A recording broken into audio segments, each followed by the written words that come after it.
Happy Halloween, everybody, and welcome to Honey Badger Radio. My name is Brian. I'm here with Allison, and this is maintaining frame number 187, Mhm. which is also like the police code for murder, which is appropriate this Friday.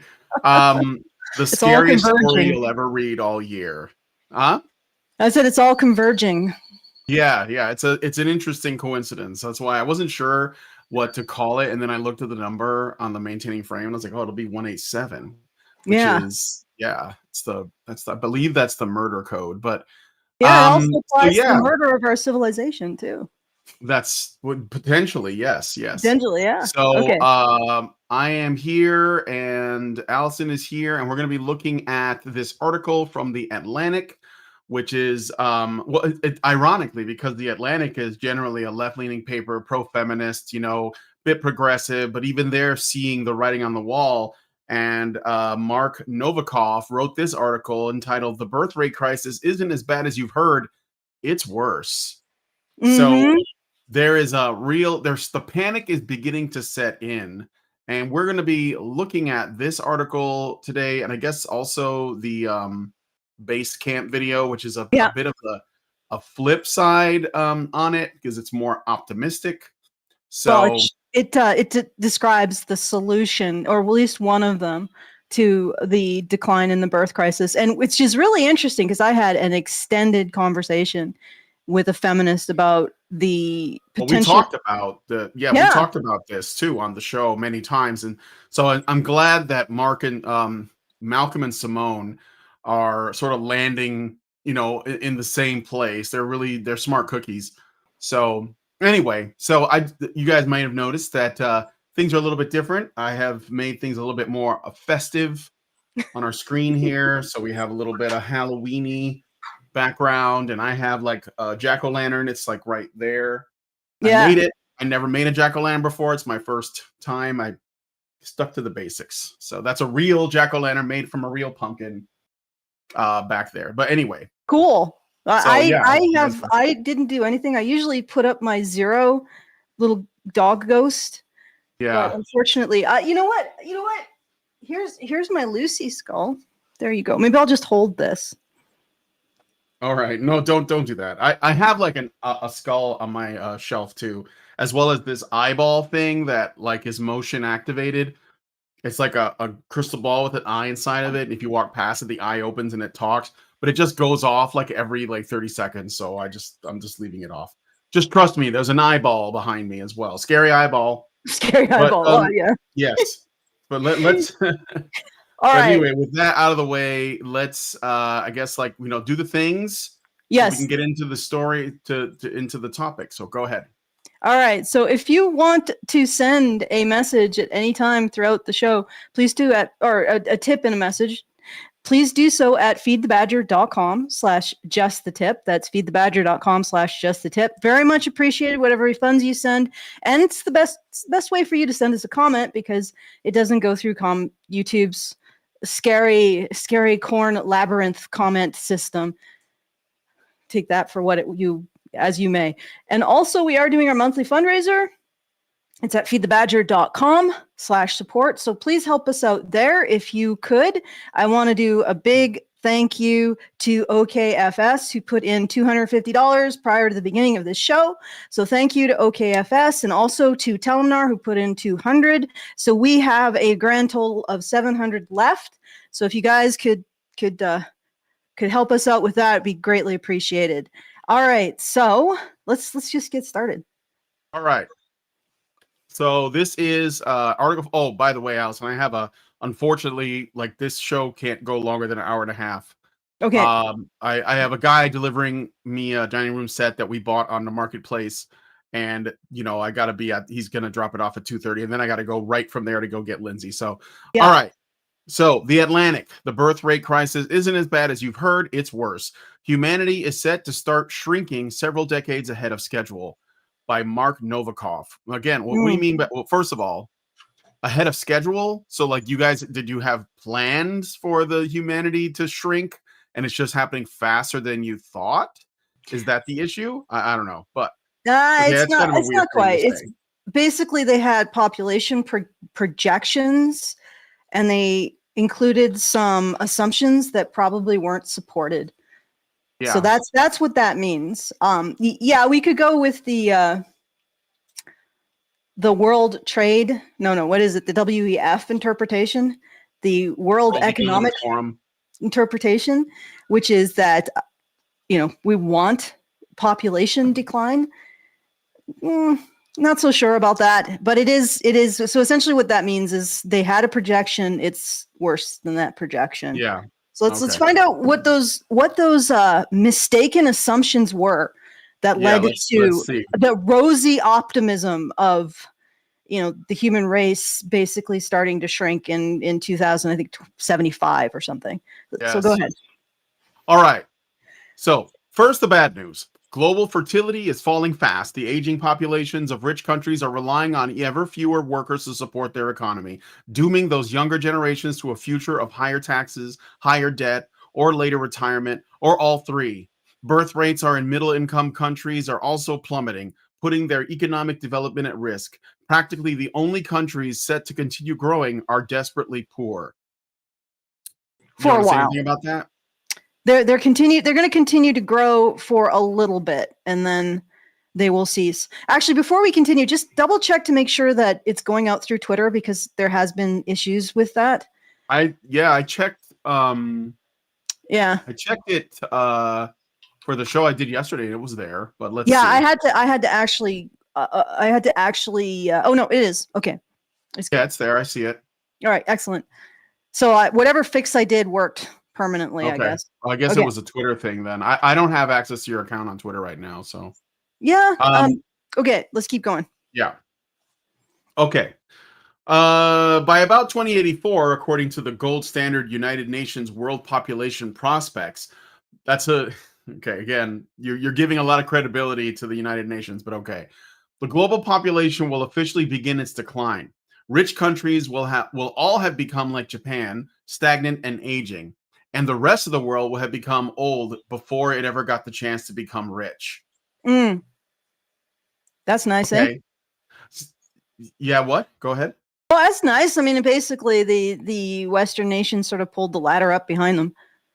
And also, that means that we're going to have a relatively comfortable decline while they are probably going to be plunged into horrific squalor. So, yeah, yay us, huh? I mean, yeah, I guess that's one way to frame it. The thing is too with Japan, they were the canary in the coal mine with regards to the issues between men and women, with the Mm-hmm. herbivore men being essentially the precursors to MGTOW, as far as it being recognized on a grand scale. So maybe there's a relationship there. Maybe Japan's problems that were going on way before. Maybe there's a relationship. Maybe it's something we should have Mm-hmm. been looking at. And again, I'm not even sure that Japan's problems with in that regard are ideological per se, because it's not like feminism is like a massive thing there.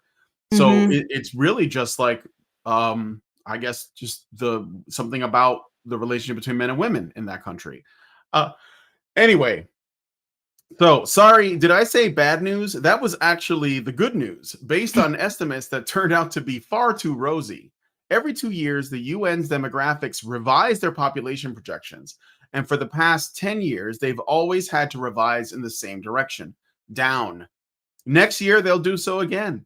In reality, the worldwide population decline is set to begin decades ahead of their expectations, because global fertility trends are much worse than they and probably you think. I um I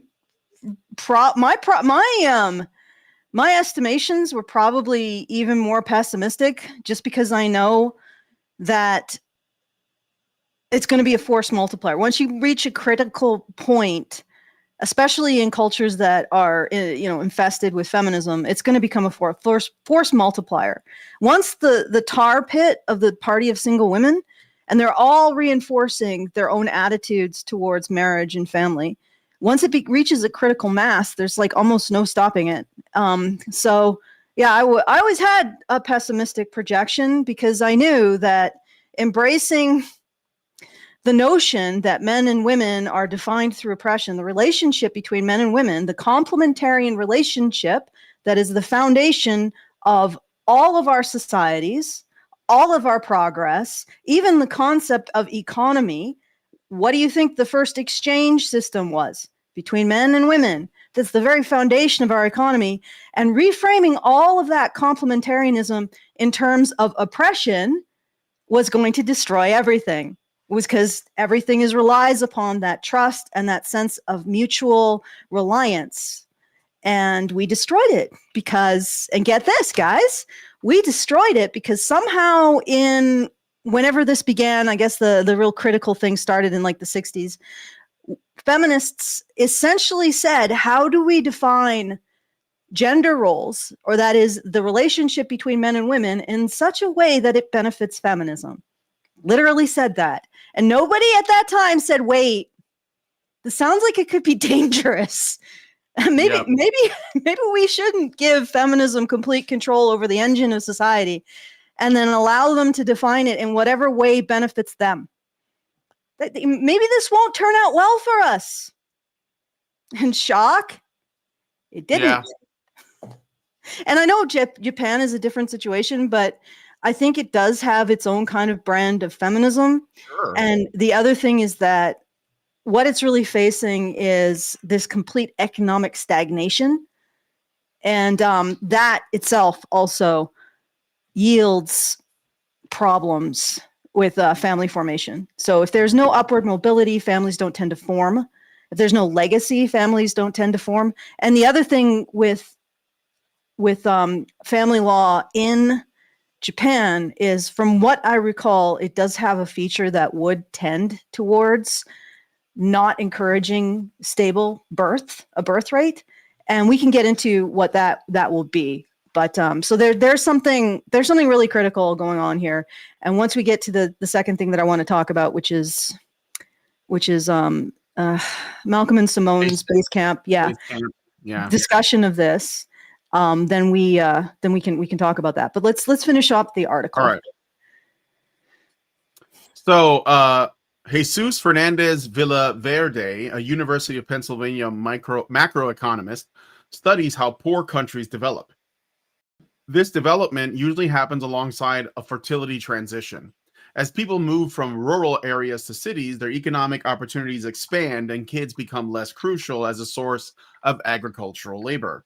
Women gain access to contraception and education.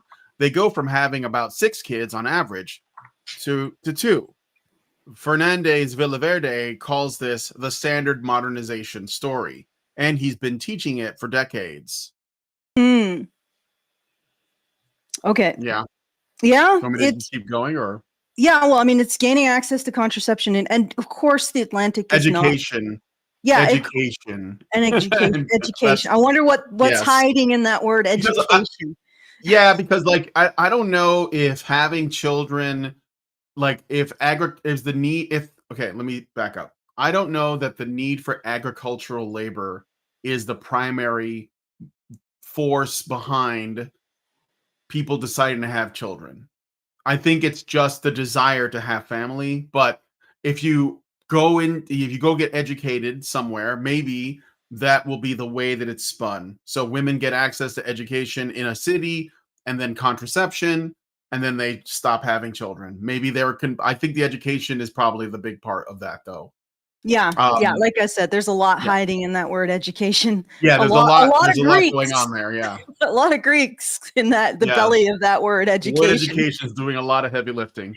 All right, so let's. I got Gary Thomas gave us a super chow, for $5, and he says, correct me if I'm wrong, but wasn't there an academic who predicted that if humanity kept growing at its rate, then the Earth would run out of natural resources? Every developed country in the world employed policies to discourage people from having more children. Mm-hmm. None of the predictions said academic came true, and he is still employed in some American universities. Unfortunately, it's harder to convince people to have more children than to convince men to have less. Yeah, that's what we're getting at. I think that the fear-mongering about overpopulation is just one of the many ways that the people try to engineer humans to have less kids, and I Mhm. think it's effective on women in particular. And now Mhm. we're reaping the rewards of well, not yet, but it's coming, right? It's coming. So we're going to. We're And going to then reap the rewards of it. and Yeah. when that does happen, the people who do have kids will actually be the ones that will be able to weather that storm, because they'll be able to like work together, like, before we had industrialization, to survive. So like all Mhm. of that, I think the people who are having kids are actually going to do better than the Mhm. ones who are not. But anyway, Yeah. Yeah. yeah. Or anyone who actually is related to pushing back against the shame that we place on men, I Mhm. think. Because ultimately that's the only place where a solution is going to come from. The crucible of saying, no, I'm not going to be pressured out of recognizing that women are to blame. It doesn't mean that they're the only ones to blame, although Yeah. they do have a lot of blame to take now, because there's, it's like a dam. There's a lot of pressure behind the dam because we haven't been doing it for so long. But Yeah. yeah, that the people who are willing to stand up and say, no, I am not going to be influenced by women's egos and women's feelings to deny the truth of what is happening. And Yeah. that those are Sure. people like us. We're few and far between, guys. We're a rare species. We have gills and we can breathe underwater. But the Yeah. truth is that the solution can only come from the rare species, the rare prototypes, shall we say. Okay, let's keep All right. going. Much of Fernandez Villaverde's research focuses on Latin America, an economically middling region where one would expect middling fertility rates. In recent years, however, births in some Central and South American countries have plummeted to rates far lower than most rich countries, in defiance of the standard modernization story. Each Mm, year, Fernandez Villaverde updates his data on Latin American birth rates, which he gathers from the country's official birth statistics in preparation for a class he teaches about the region's economic history. He first began noticing in 2019 that the UN was too optimistic, but only in the past few years did the discrepancies become downright alarming. yeah, yeah. And a lot of this is, I mean, you could say that a good portion of what propelled the richer nations into having fewer children was simply, prosperity and increased, doing whatever, increased entertainment, and all of this kind of stuff. And but what is propelling Latin America into even lower fertility? That's the question. What's causing that? It's not the same thing. And I don't know if there's significantly more economic stagnation in Latin America, or maybe there's significantly more of something starting with the letter F. Do they mean Latin America is in South America? Because No, I think it also includes Mexico, maybe. like yeah, okay, Mexico. And is Um Mexican birth rates, are they that I low? just Yeah, they're probably low. I think it's all because if there's a lot of like socialist countries, I'm not sure people have a lot of kids in those kind of countries because Yes, things get it's pretty desperate. 1.9. That Mexico is at 1.91, so it's doing Okay. better than the US, and probably Yeah. better than, and if it's doing better than the US, then it's probably doing better than Latin America. Mhm. So go figure. All right. All right. Definitely better than South Korea. So Yeah. much of Fernandez, did I already read that pit? Yeah, I did. For 2024, the UN had projected 701,000 births in Colombia. It had put the chance of the number of births being lower than 553,000 at only 2.5%. In the end, Colombia saw only 445,000 births in 2024. That translates to a fertility rate of 1.06 births per woman, down to more than More than half half. from 2008. Okay, yeah, Chile this is is even lower. yeah, this is plummeting. Like, okay, Yeah. continue.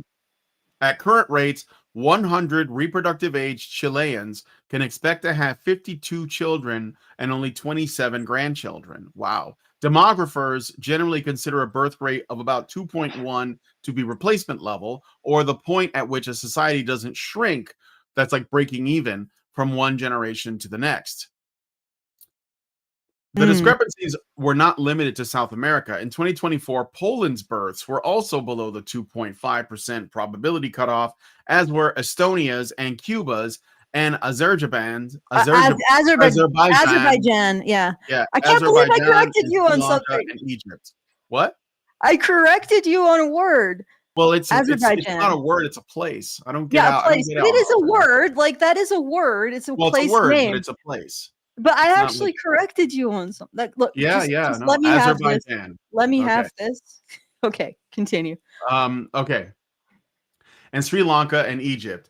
These supposed outlier results aren't outliers at all. The world is just not having as many babies as the UN had thought it would. So like but like the UN, well, I mean, I know they're not gonna like say they don't even speculate on what the cause might be.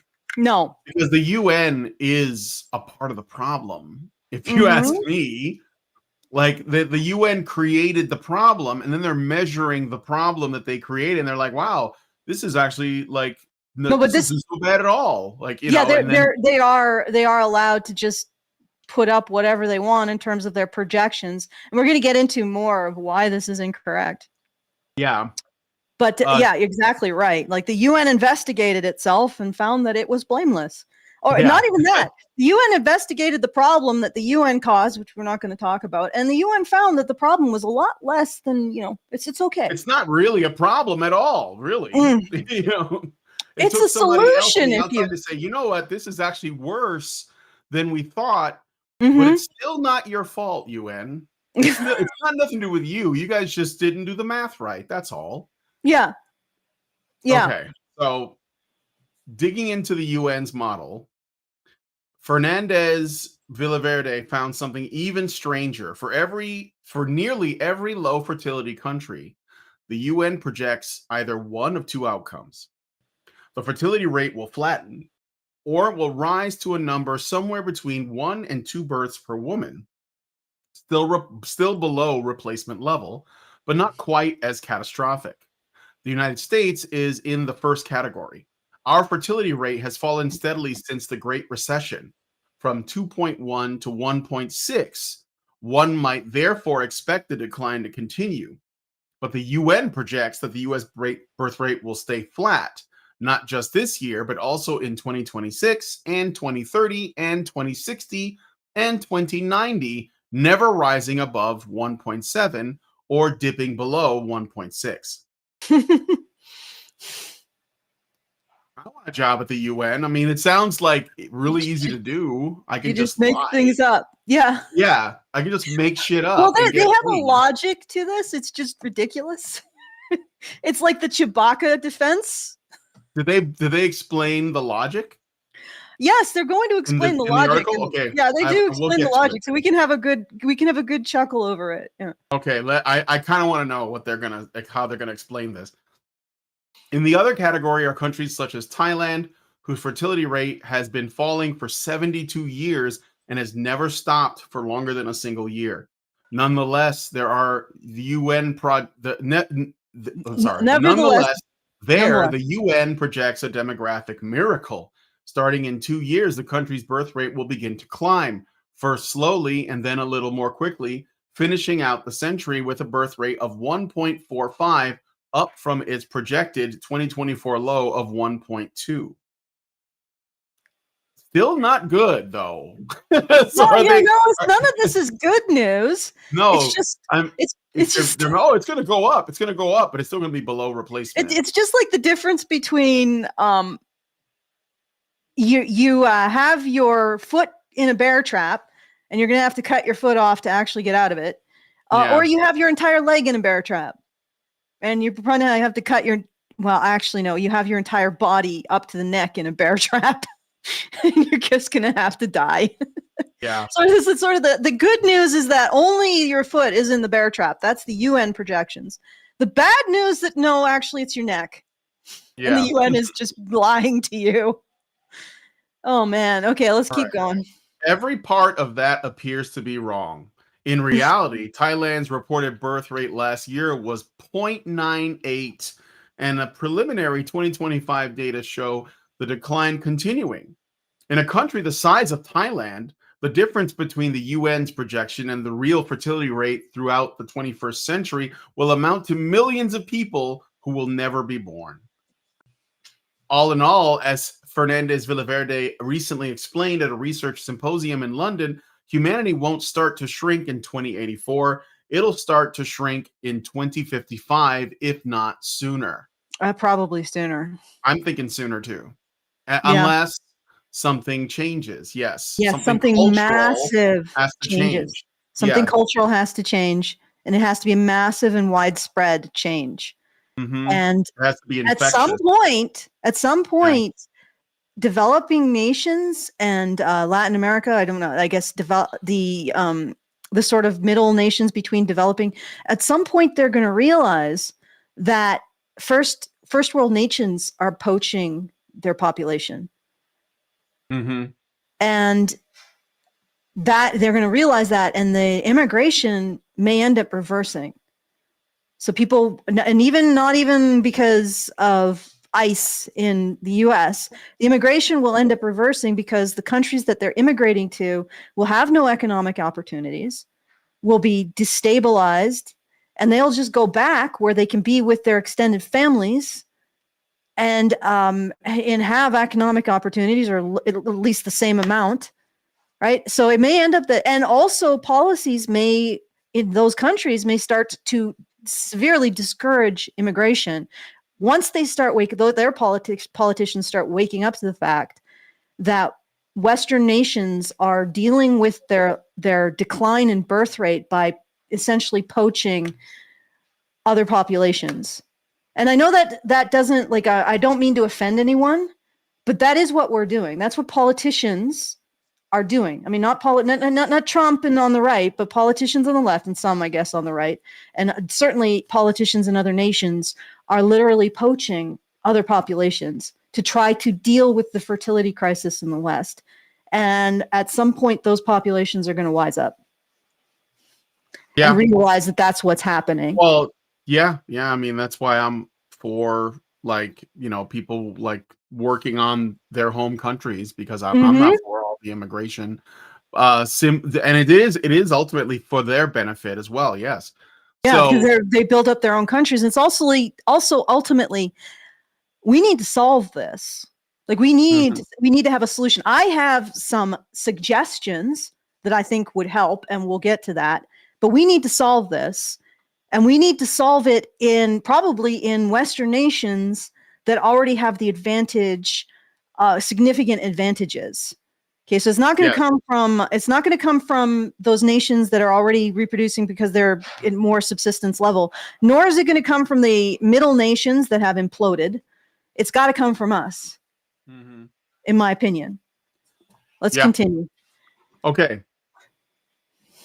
All in all, as Fernandez Villaverde recently explained at a research symposium in London, humanity won't start to shrink in 2084. It'll start to shrink in 2055, if not sooner. There are two types of people, Alice Evans, a British professor who studies failing fertility around the world, posted on X after reading Fernandez Villaverde's presentation. Those not bothered about demographics, and those who've had Jesus or Jesus's slides. Who've read. I'm sorry. Those who've read Jesus's slides. The UN has a simple explanation for its optimistic projections. Fertility has rebounded in the past, so it will rebound again. Not without a significant look at ourselves and what we're doing. Okay, is not going to happen unless we employ some serious self-awareness and start analyzing what we're doing wrong. I mean, it could rebound, right? Maybe there are ways to deal with at least some, like a population that doesn't have replacement, but still has the social and spiritual flexibility to deal with the future. Like, we could probably work out something that way, but not with what we're doing now. Okay.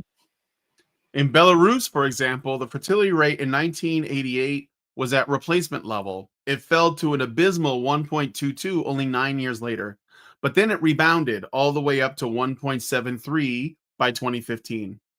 Australia's birth rate fell to 1.7 in 2001, only to bounce back to 2.0 in 2008. France's rate followed a similar trajectory during the same period, as did Italy's and Sweden's. To the extent you think the world population prospects are wrong, that is the extent to which you are saying this time is different. Lyman Stone, a PhD student and birth rate consultant, told me. Okay. So essentially what's happened is there are some countries that did experience a recovery in their birth rates. So the UN, for absolutely no apparent reason, has decided that all countries will experience a recovery in their birth rate without analyzing why that recovery happened and if there are similar circumstances in those countries to encourage it. Yeah. The UN is just picking up the idiot ball and running with it right here. Yep. Okay, next paragraph. Okay. The thing is, this time really does look different. Birth rates in Australia and France and Italy and Sweden have now fallen to all-time lows, excluding during World War I in France's case. Belarus, a one-time redemption story, recorded a fertility rate of just 1.1 last year, lower than the lowest lows the country experienced in the 1990s. Deaths outnumbered births by nearly 2 to 1. If a rebound is coming, there are no signs of it. Fernandez Villaverde estimates that the world is already below replacement fertility. The population is just not projected, but guaranteed to shrink if things don't change. That was not the case in the 1990s. We had a chance. Okay. Yeah. And again, the UN is using these recoveries and they're assuming that that's going to be the case. Even though the countries that they're looking at that recovered, many of them just went down. So it was what they call in like stock markets a dead cat bounce. So if the stocks hit the floor, you just imagine that the cat is dead and it bounces. Mm-hmm. That's probably what happened with the fertility rate in these countries. Yeah. And again, there's no analysis as to why there might have been a rebound.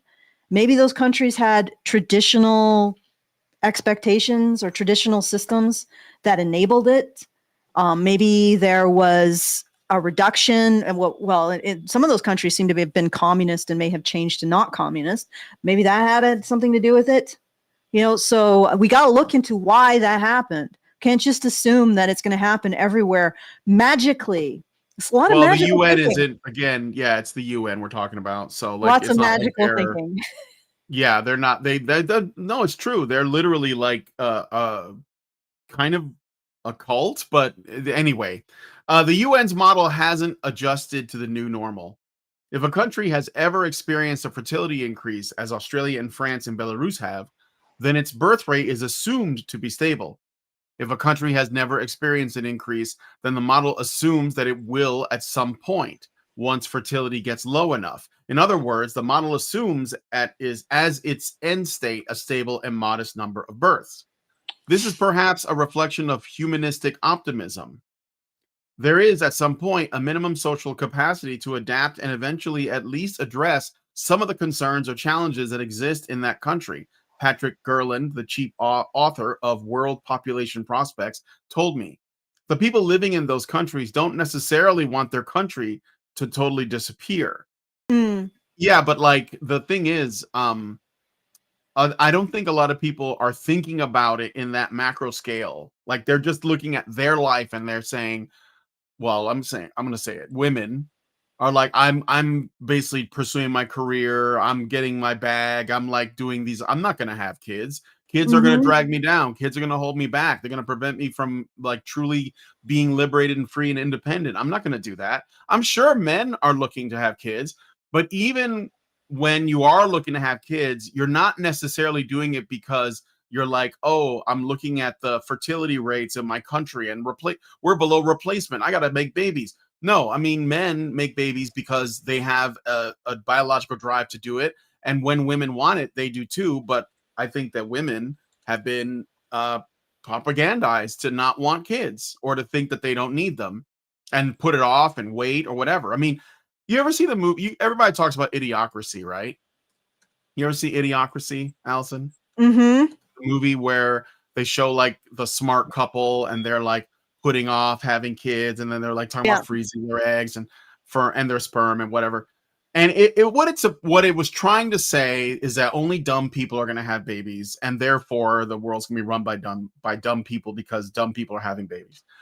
But I think that the mistake is not that. It was the smart people, or people who thought they were smart, holding off because they wanted to focus on their careers.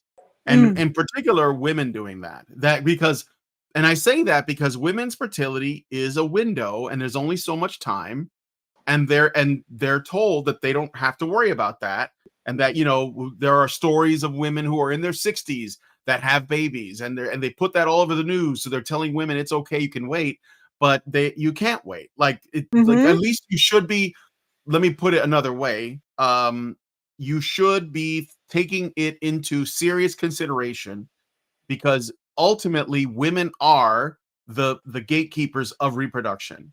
And Mm-hmm. so, like, that's a responsibility that women have, that we have essentially just erased. So, like, even me Mm-hmm. bringing it up could trigger people in our special chat, for example, that I would even say that. But it's true. Like, Mm-hmm. it's true. So Yeah. anyway, that's How many methods do women have to prevent reproduction at this point? Sorry, guys, it's true. And yeah. and how much angst is over? I don't know. Texas even reducing one. Okay, let's do the next paragraph. Okay. So Oh, I think it's the middle of this paragraph. yeah, I didn't finish it. That's okay. It's a long paragraph. Oh, no, I read the paragraph because this guy Patrick Gerlin was trying to say that, well, people don't necessarily want their country to disappear. Well, of course people don't want that, but if they don't know that not having kids is actually disappearing your country, because they don't typically think in that scale. Like, they're just looking at their situation. Yeah, Me this and my relationships and my children. They're not looking at the big picture. So if they put it off, most likely when people don't have kids, like women don't have kids, they're just thinking, well, that other lady is going to have kids, so I'm not going to have kids. I don't have to do it. Somebody else is going to do it, right? yeah. And if everyone is doing that, if everybody's saying, well, I'm not going to do it, somebody else is going to do it, well, guess what? Nobody's done it. Well, it's not even So like, honestly, when I listen to what women are saying, many of them are saying, "Well, I'm just going to get my bag. I'm going to enjoy my career. I'm going to enjoy my girlfriends and dating and having sex with a man that I find intensely sexually desirable, rather than someone I can actually get to commit to me." Because honestly, like literally, of course, women are going to feel intense sexual desire for a man who's like 4 freaking standard deviations of attractiveness above them. And our current dating landscape allows that. And then they compare that level of attractiveness to someone who is on their same level. And they're like, oh, wow, I don't even feel any attractiveness. Yeah, bullshit, lady. You've just experienced hedonic adaptation. Anyway, but yeah. this is why peasant girls weren't allowed to go after princes. Yeah. Like they're just like, no, you smell like pig shit and you have shoulders like an orc. No, thank you, lady. But anyway, all right. So ultimately, what I hear from women is that they don't have to do this. This is not their job, even though it is. It's literally their job. This literally your evolutionary appointed job, ladies, is to have children, just like it's men's evolutionarily appointed job to protect and provide for those children, and also engage in fatherly activities to raise them into functional adulthood, as we see from the statistics. So, but they say, no, I don't want to have children, or rather, they don't feel like they have any sense of loyalty to this culture, because this culture is a horrible patriarchy that's oppressed women since the dawn of time. And when I say, well, then you're essentially consigning to the trash bin of history the only culture that's given you rights, they say, well, those rights are the bare minimum. And we don't owe anybody anything for having offered them to us. And it's like you are making the explanation for why cultures disappear whenever they start to liberate women. Mm-hmm. And why women's liberation is inconsistent with evolution. Like, it's literally like, if you were like, yes, I am going to have children because I feel so much gratitude for all of the rights that this culture, I'm going to have so many children because I want to raise them in a culture that gives them rights. No, that's not what you're doing. You're saying, yeah, that was the bare minimum. I owe you nothing. Now I'm going to consign you to cultural extinction. Congratulations, ladies. You are why women don't get rights. These behaviors are why you don't get rights. And this is like, whenever I say this, women are like, oh, you just hate women. I'm like, no, you hate reality. Like, this is not, there's no hatred here. There is.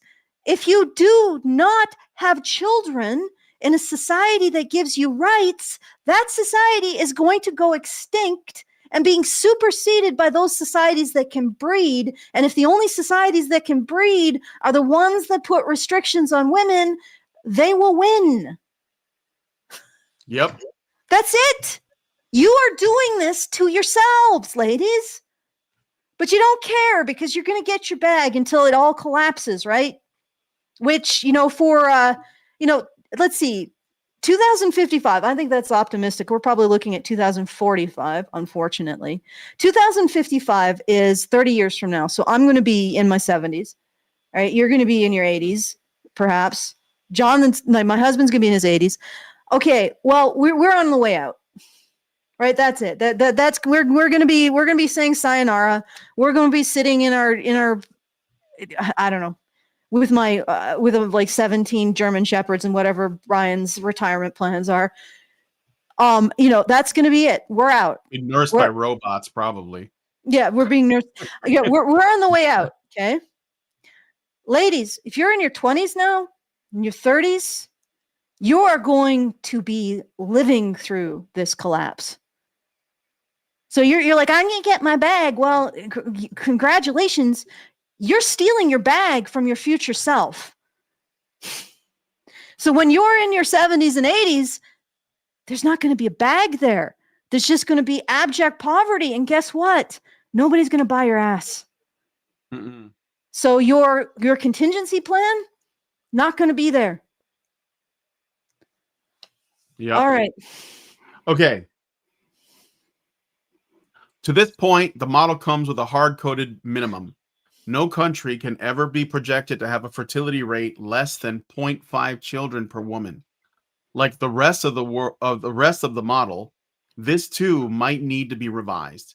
Macau, which the UN analyzes separately from mainland China, had a fertility rate of 1.2 a decade ago. Last year, it fell to 0.58, and it looks set to fall even further. In the first 4 months of 2025, births were down another 13%. If you're not sure why this is so alarming, consider Japan, the canonical example of the threat that low fertility poses to a country's economic prospects. Hey, I brought up Japan at the beginning of the show. I didn't know that I didn't read this article, so this is my live reaction to the article. At its peak in 1994, the Japanese economy made up 18% of world GDP, but eventually the country's demographics caught up with it. Now Japan's median age is 50 years old, and the country's GDP makes up just 4% of the global economy. That's a lot less. That's like less than a fourth. Yeah, of what it was. Measured per hours worked, Japan's economic growth has always been strong, but at some point, you just don't have enough workers. You mean men, right? Mm-hmm. You're talking about men. You're talking about men mostly. Okay. The fertility rates that doomed the Japanese economy range from 1.3 to 1.5. So imagine what's in store for modern day California, which is at 1.06, and Chile, which is at 1.03. How will they grow with so few workers? How will they ever become rich if each worker is expected to provide for so many elderly people? The overly optimistic UN estimates have obscured just how urgent these questions really are. Because if the birth rate continues to drop around the world at its current pace, The economic growth and workers' retirement prospects will go the way of those projections, adjusting every few years to smaller, sadder, poorer future. Is that the end? They don't give me the why. They're just saying No, it's of bad. course not. Well, we have to go somewhere. We're gonna go to base camp for the why. I mean, I already knew the why because I had this discussion a while back. Yeah, we talked about it on the show a couple times. Yeah, we talked about it on the show, but I mean, I figured that it'd be nice to have something to respond to. So no, it's good. I'm glad that they're saying this. Well, I mean, now it comes out like, okay, this is the Atlantic, right? Mm-hmm. So of course they're not going to address the why. No. Like, because it's like they support the why. They just don't think there's a connection between the why and what's happening. They're probably thinking like, how can we blame men for this? That's what but they couldn't do it. Like, we can't find anything. You know what? Let's just put the info out there and hope nobody asks questions, but they panic appropriately and give us clicks. Anyway, I got a super chow from Gary Thomas for 5, and he says, I had a friend who lived in New York City, was a grad student, and had planned on having maybe one child while balancing her academic career. She is 38 now, has been married for over a decade, just gave birth to twins, has 5 other offspring with her husband, and lives on a farm in a rural farm in Georgia. According to her, once she started having children, she didn't want to stop. Unfortunately, she is an outlier in my friend group. Yeah, I mean, again, like I'm not, when I talk about the birth rate, some people, I won't name any names, but some people in like on the X, they think I'm making a command to women to have babies, or I'm, like essentially prescribing this, that women have lots of babies. I'm not. I never was. But what the thing is that women are making decisions about their fertility based on bad information. So what I'm saying is that they should have the correct information and then make a decision. I don't think that, all women should all have children, because I don't think that that's, some women are just not cut out to be mothers. Some men are not cut out to be fathers.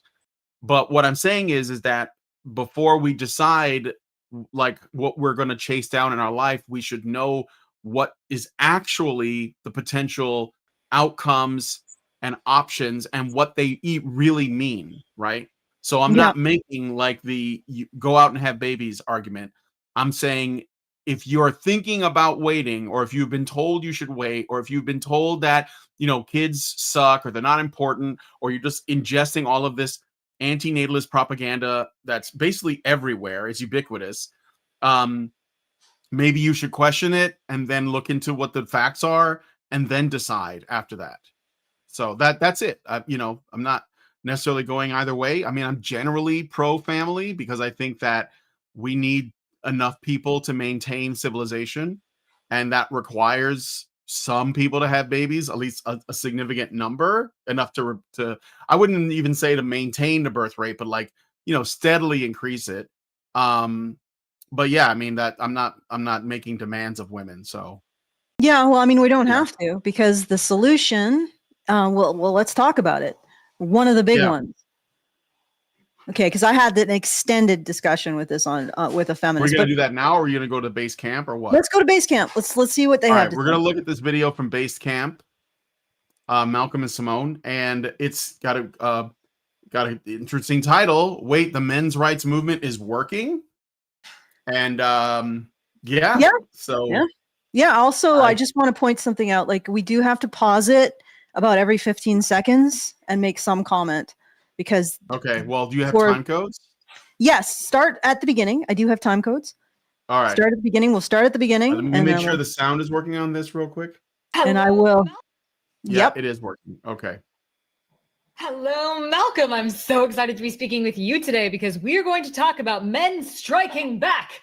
That didn't come across. Striking back, yeah. Well, they're fighting for their rights, and they're finally making progress. All right, men have been basically. Yep, we're starting to see shared custody initiatives in the US, so that is progress. All right, continue. Yeah. Well, no, I mean, she's I mean, we've been doing this for a while. I would hope that we would make some kind of impact by now. Mm, So, yeah, 10 years Men's plus. rights is but We've been doing this for 10 years plus. yeah. actually making progress now. That's the crazy thing, is that for the past 15 years, the concept of men's rights has basically been like men being angry about the fact that they don't have any rights. I guess this might have been how. Okay. Yeah. I don't want to be a wonder- pedant here, but I maybe I'll talk to them about it because I can get Malcolm and Simone on the show. I have a decent rapport with them. Whatever. Rapport. Yeah, we I talk. got another one. I know. I'm like out of sorts today, man.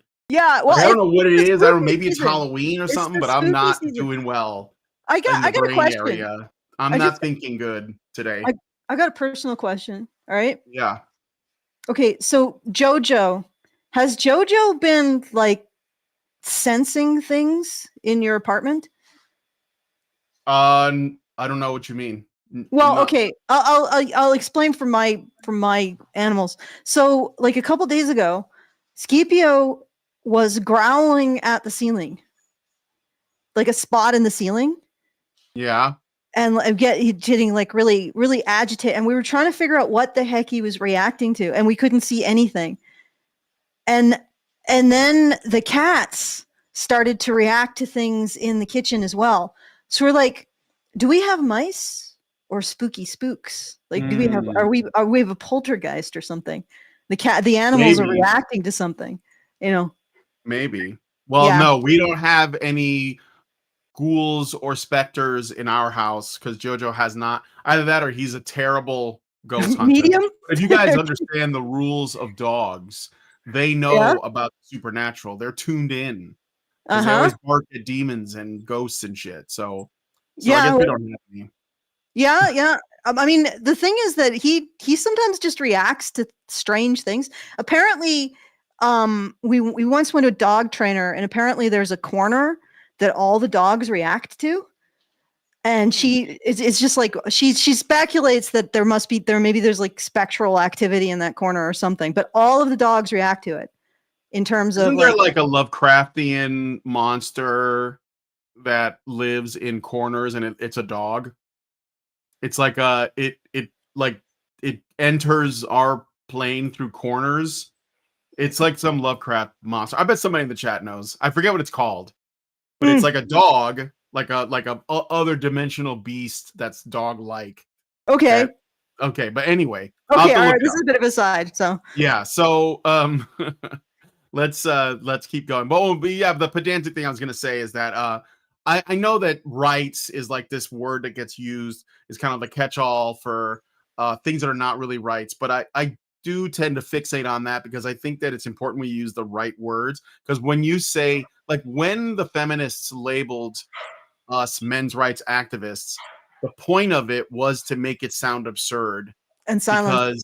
because because technically we have most of the rights. There are some rights that men don't have that women have, like bodily autonomy, which is probably a big one. But the thing is, you don't want to get caught up in like the way feminists describe rights is like rights to, like, you know, healthcare, rights to abortions, rights to be able to walk home at night without getting raped, you know, things like that are completely silly. Rights to other people's labor, which is essentially like the entitlement of a slave owner, but that's what feminists describe as rights. And I don't think MRAs do. Some probably do. They have like their idea of it, and I think it's incorrect. And to me, anyway, it's important that we use the right terms. But I basically get where Simone's coming from. Anyway. Yeah. Well, oh, go ahead. No. Let's do a little bit more. Okay. Women's rights for the longest time of like, well, ain't that cute? You guys are so disgruntled about your lack of rights. It's never going to change, sweetie. No, and I love what they would always then say. They'd be like, well, that's actually a feminism issue. Well, actually, having had these arguments for like 25 years, is it 25 yet? No, like 22. They would essentially get absolutely infuriated and say Men have all the rights. Or they would just And- laugh. They Yeah. would just laugh at the idea. Yeah. You know, and I then, had a thing on X, a back and forth, that I thought was interesting. Let me see if I can find it. People got really mad at me, but there was a woman who made a post on X, essentially kind of taking the piss out of Jordan Peterson, but the purpose of it was to say that women she said that women are soldiers for the globalist agenda and they are on the frontier of feminizing and castrating their men. But she was trying to blame people like Jordan Peterson for not doing enough or something. And I said, even if men invented feminism, women chose to go along with it, because she was trying to say that feminism isn't women. Feminism is something men created. So it's kind of like blaming men. And I was like, no, I mean, like, sure, even if you say like these men or whatever, you know, the Kabbalists or whoever it is that put it out there, even if you're right, it doesn't matter, because women said, yes, we'll take that. And they went with it. And they did Yeah. it for decades, if not generations. And then somebody replied to me and said, this older woman, and she said, sure, what sane person would choose to be a slave for all practical purposes? So essentially saying this is why women chose feminism. And I said, slave, what do you mean? And she said, I mean slave, a person who is the property of another person, which is what the de facto legal situation up until 50 years ago. Wives were de facto property to their husbands. And I said, this is a pretty insane claim to make. Does this mean that your father or grandfather effectively enslaved your mother or grandmother? And she said, well, that was a legal situation at the time. So yes, the man being the head of the household, taking all the decisions formally and legally. And I said, so you think your father and your grandfather were oppressors that enslaved your mother and your grandmother? Do you see how unhinged you sound? And she said, the laws at the time were unhinged then. I don't make them. I just tell you what they were. So, and then I said, what laws are you talking about? Because you're saying it was the law. Can you tell me specifically what laws allow men to own women? And then she replied, for instance, the one that allows a woman to open a bank account only if the husband agrees to it. Not having access to money limits options extremely. And I said, husbands were responsible for the wife's debts, and women usually manage the finances in the home anyway. Who makes the money matters very little compared to who the money is spent on. And she just stopped talking to me after that. Of course, And they it don't was have any just like, answer. what? They don't have any answer. No. And And then it's they tried this. Well, yeah, men had all the rights all through history. No, that's silly. Men took care of women. Just sick. Well, actually, there was a period where, you know, the dowry period, where women brought something to the table that wasn't themselves, and men brought something to the table, and that was the those were the conditions that brought those two together. And the whole dating thing is very recent. So, and I think that it's a disaster. I mean, just based on what I've seen, unless you're meeting under, certain circumstances where your values are like, at the top, like in a church, for example.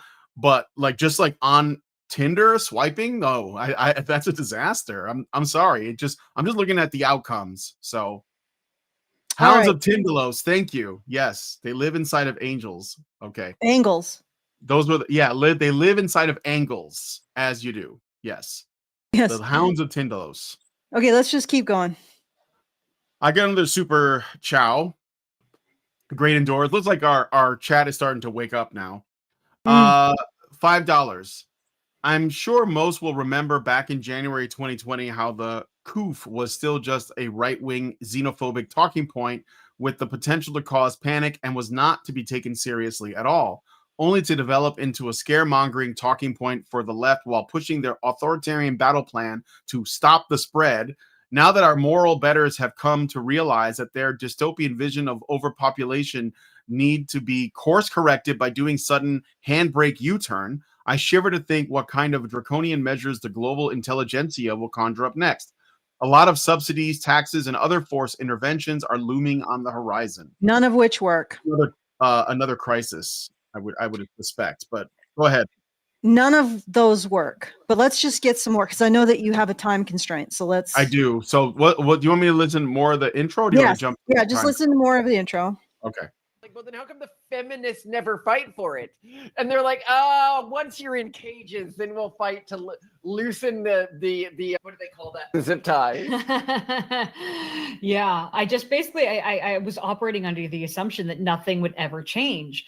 But things are actually starting to change. And this is big. It's huge. And so what we're going to do is look at two major areas where finally the dam is beginning to break.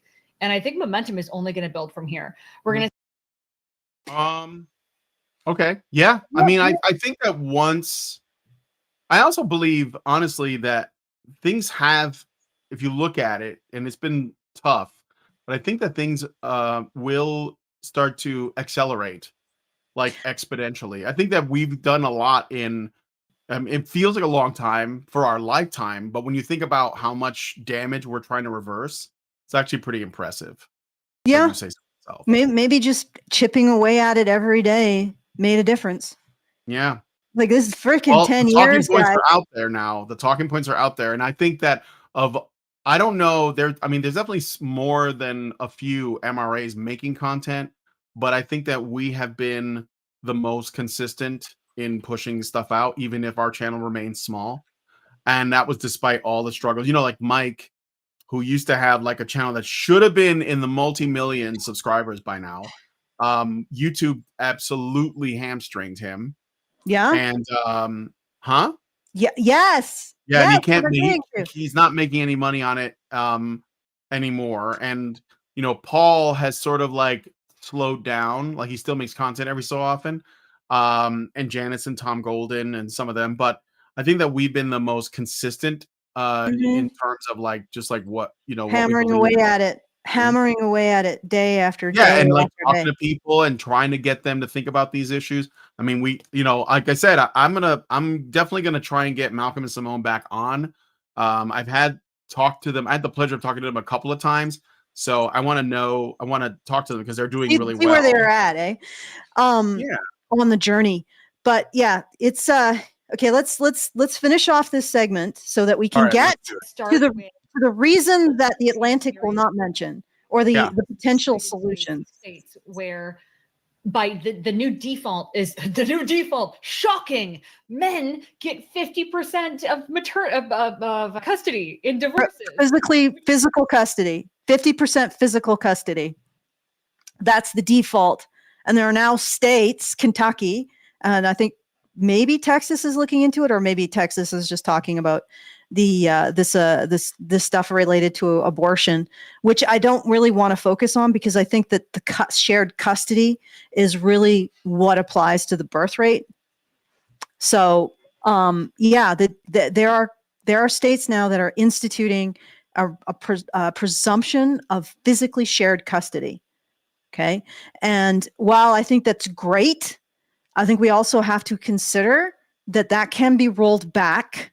And there are currently feminist organizations, often funded by divorce lawyers, who are trying to get this rolled back. And they are using the usual narratives to do it: spousal violence, marital rape, men being bad fathers, abusive fathers. They're using these narratives to do it. So it's really critical to make sure that you have the materials necessary to oppose those narratives. And again, the materials necessary to oppose those narratives is a comprehensive understanding around the stats regarding rape and domestic violence, and how there is a extremely plausible position that women engage in these activities equally. And I mean both of them, right? So there is that feminists have absolutely no leg to stand on when they try to use domestic violence in particular to reduce men's rights during marriage and divorce. No leg to stand on whatsoever. And I would like to point out that the biggest red flag when you're looking at statistics is this: feminist statistics see a 2 to 4 times. So in feminist statistics, the number of male victims that are identified by statistics created by feminism are 2 to 4 times less than non-feminist research into domestic violence and sexual assault. How is that possible? The answer is feminists cook the books when it comes to domestic violence and sexual assault, and they cook the books because these are their big weapons to slant divorce and laws around marriage or policies around marriage, domestic violence and marriage in the favor of women, presumably, right? They slant these things in the favor of women. Of course, on the other side, they also sacrifice women to maintain the narrative. So they're trying to repel this stuff. They're trying to get rid of it. And they're using these narratives to do so. And why is it that they always laughed at the idea of men's rights? Because that's what they're stripping. Yes. And they're using the narrative of male malfeasance, this absolutely disgusting narrative that men use rape and domestic violence. They're using that narrative to strip men of their rights. Full stop. So we gotta keep our ducks in a row. We gotta have our talking points to make sure that they are not allowed to get their claws back into policy and start reversing these. And it is absolutely critical. This battle is absolutely critical because it is the battle for the human future. And you'll see why as we go a little bit further. Yeah. I also want to mention, not on this news show we just did, but the news show that I did the week before, I covered 2 other states that are they're making progress towards presumed shared custody as well. That would be the state of Arizona and Philadelphia. So we're also, or not, Pennsylvania, not Philadelphia is a city. Pennsylvania and Arizona. So yeah, I think that we're going to see more of this. I hope. And you mentioned Texas, and there are other states that are like just starting to look into this stuff. Like they're on like the early stages. So yeah, it looks like it's, I think it's fantastic. So yeah. And it's not just fantastic for men's issues. I don't know if Simone and Malcolm covered the whole thing, but let's let them finish here, and then I'll move you to a different time code. All right. What states is this happening? Yeah, if it's actually happening and not just like in the law. Yeah. Okay. And it's also just crazy to me that like isn't always the default. Like the assumption that like, well, of course, each parent shares custody by default, right? Unless there's a good reason not to. No, that wasn't the case.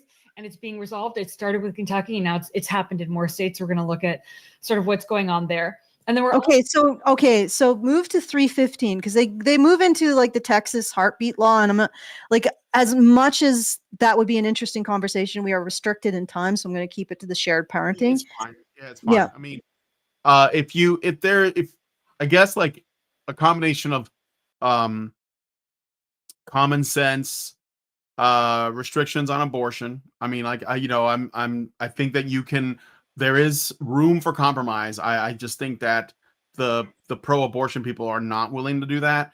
But if you have some of that and 50-50 shared parenting, you'll see like dramatic changes in a family formation, at least, right? Many people in the comments of our videos have said, hey, like, please highlight this issue of the men's rights sphere, which we'll see if you can guess. So let's get into it, starting with the Kentucky divorce laws. And just so you know, there's a really good Wall Street Journal article talking about this, titled "Divorce Plunged in Kentucky, Equal Custody for Fathers is a Big Reason Why. A law setting 50-50 shared custody as the state standard was hailed as a victory for fathers, but critics say it puts mothers and children at risk." Exactly. Right there. Then this is where they're going to try to push back. So get your facts in order and make sure that you have them, and make sure that you have the ability to do the arguments that neutralize it, because this is where they get you. This is where feminists, in particular, feminists get conservatives, right? Mm-hmm. They get them under this narrative of male malfeasance, because conservatives see the male role as protection and provision of women, and they are keyed to violations of that role and condemning women or men based on violations of that role. Well, you got to kick that out and start to realize that men also are vulnerable in relationships, and their vulnerabilities, you need to understand them because they are the counter argument to the feminist nonsense about domestic violence and sexual assault, and that they should be the divorce lawyers should continue to have their cash cow because men are so evil to their children and wives. That is the argument. And conservatives need to be able to push back. And the big blind spot that conservatives have in these issues is that they hold men to the standard of leadership and provision and protection, but they do not see that men need the support to be able to fulfill that role. Yes. And you need to be, and part of that support is being able to recognize the vulnerabilities that men have in relationships and recognize that they also get abused, they also get sexually exploited. Therefore, and that completely defangs the feminist narrative that is trying to destroy relationships. Okay. And has this unholy alliance with divorce lawyers. Let's be frank. When I asked Grok, what is the annual revenue that feminists command? It basically came back with, well, a bunch of stuff, but also the annual revenue from divorce. So Grok was making this association between feminists and divorce lawyers. And that is, if I haven't drilled down on it, but I will probably, if I did, I would find out where that's coming from. And it likely is a collusion between those organizations, feminist organizations and divorce lawyer organizations. And why? Because divorce is the cash cow of divorce lawyers. And a lot of them are feminists because they know what side their bread is buttered on. Okay. Yep. All right. You want me to play more of this, or is there Yeah, another time? play more of this because we got up to like 6 minutes here. Okay. Happened in Kentucky. And this is important because it happened in 2018. So we have enough time to see what has happened since this legislation was passed. But Kentucky in 2018 became the first state to pass a law making equally shared custody the default arrangement in divorces and separations. And since that happened, 4 other states, so this is Arkansas, West Virginia, Florida, and Missouri, have passed their own versions of this custody bill. Okay, so that's not even the ones I mentioned. So the ones I mentioned, Arizona and Pennsylvania, they're in the they're preparing. I think they're about to, alter these, but these have already done it. So let's see what the results have been. Yeah. 20 more states. Keep in mind, there are only 50 US states Yeah. are considering or close to passing similar laws, according to analysis by National Parents Organization. That is big. I mean, if this quickly, we're already getting to... Right. So how quickly did the first one go to passing to 20 states being considered? Okay, we can skip forward a little bit Okay. to 439. Well, that's literally like right there. But okay. Oh, Like I don't think I can go. Okay, right. Whatever. We're gonna play it from here. Passing to 20 states being considering it now. Well, I mean, it's 2025 now, and that was 2018. So 7 years. 6 years. 7 pretty years. I remember in 2018, I said that our society was going to crater along the lines that men's rights point out. So in other words, we are pointing out the problems that society has. And I actually said this probably even earlier than that men's rights activists, we don't have a men's issues problem because we are contending with these issues. Society has a men's issues problem because it isn't. And I said that I know for sure I said it in 2018, but before then, but it is heartening to see that there is now political will behind recognizing this. Yep. Okay. And let's get a little bit further in. Yep. Yeah. I mean, from a legislative standpoint, it's kind of like, Are we seeing a changing in outcomes though? Like, do you see any? We are. And I'm also going to compare sort of this change in outcomes to China, because we did do an episode on like China trying to reduce divorce rates and increase fertility rates through regular. China already has substantially different family laws. So, for example, China does not have community property laws. When you divorce, you get back what you put in, and that is it. Yeah. So if a woman is a stay-at-home, she gets back exactly what she put in financially. Too bad, so sad. And I believe that custody is shared. So children are shared, community property is not. And you know, like it's funny how a lot of the communists, feminist communists really like China. Yeah.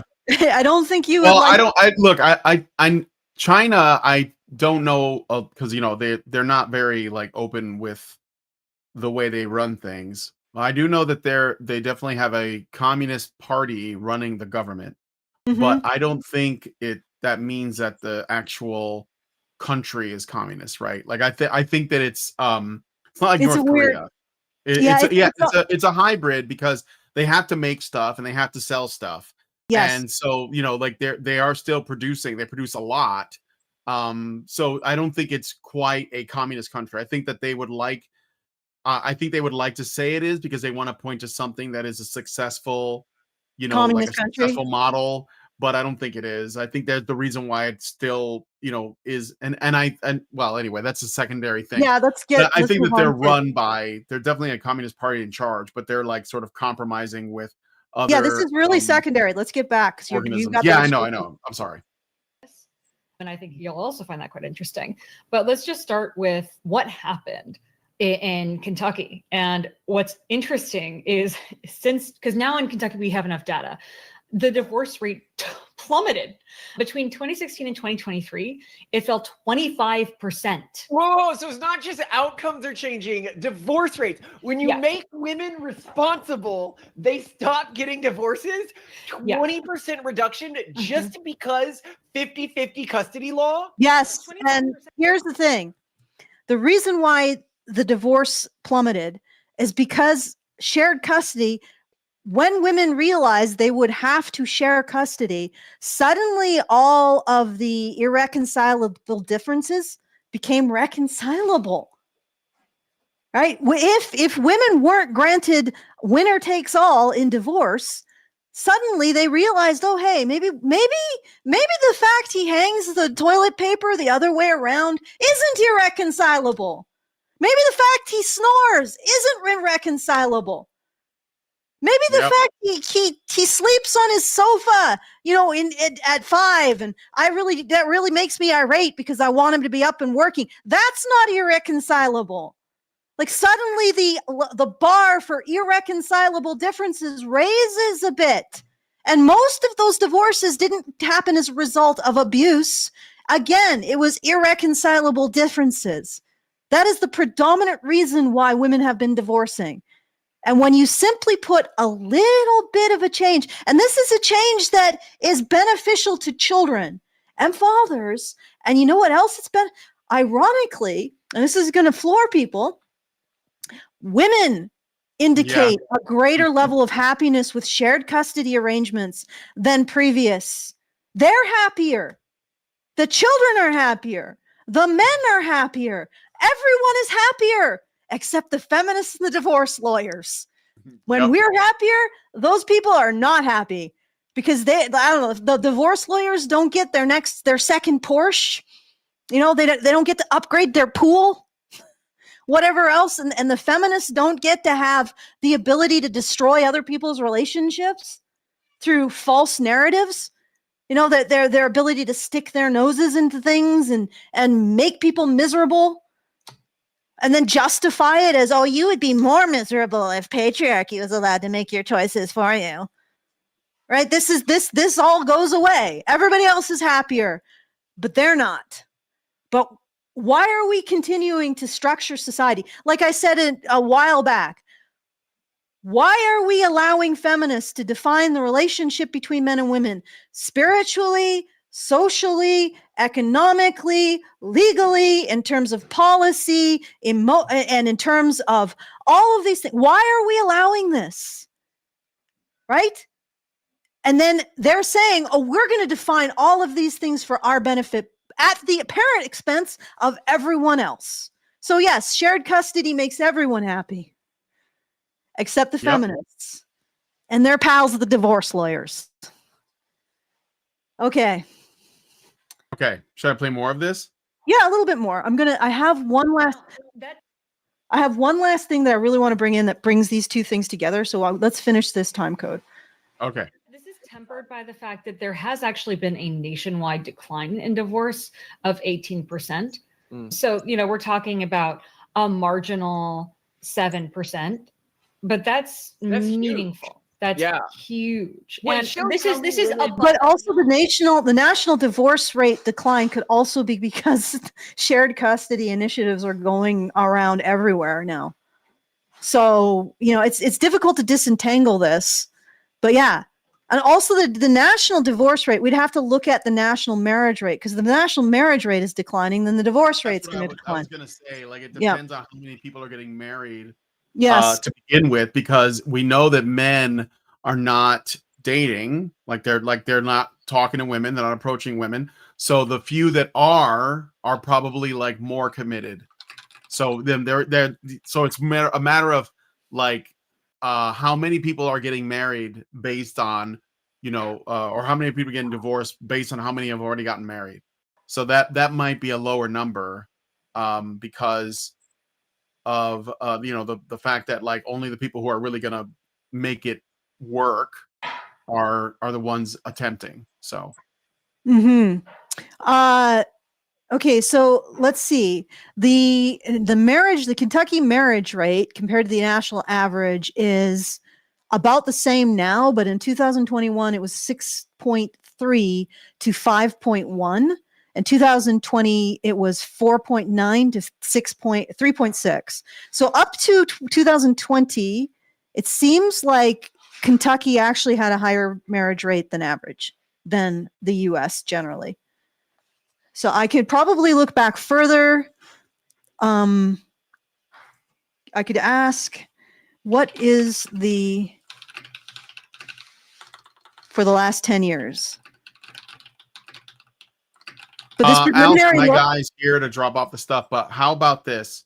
Okay. I'll turn off my camera. You get those statistics. I'll take care of this and come back here. Okay, good. I can stay for a little bit longer. Okay, sure. All right. So I'll be right back, guys. Sorry about this. Go ahead, Allison. So Kentucky's average for marriage has exceeded the US average at least 6 years for the last 10, substantially too. So if it was lower, but never as much as it was higher, essentially. So this is something that's significant.